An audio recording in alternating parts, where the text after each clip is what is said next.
Nej, vi börjar på det här himlet. Helt fina, det är helt okej. Det är ganska fina himmel, jättefina, men helt okej. Sen är det lite andra banor och kanske får man dra om man får vara det och lite. Ja, varje vecka. Varje onsdag? Ja. Han bryr sig inte om himlen är färgglad eller inte. Han tycker bara att mitt himmel är lite hoppade. Jag tycker, för mig så tycker jag att det är väldigt bra i det som. Alltså när de gör så. Även om det är tråkigt kanske just i själva utbildningen.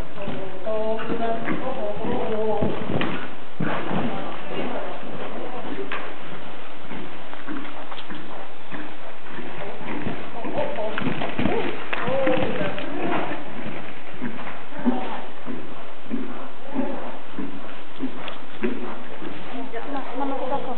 Du söker framåt nu, upp med dig. Raka ord.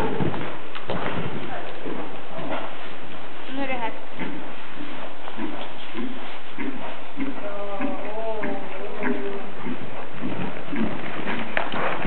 Alltså han hoppar jättebra idag.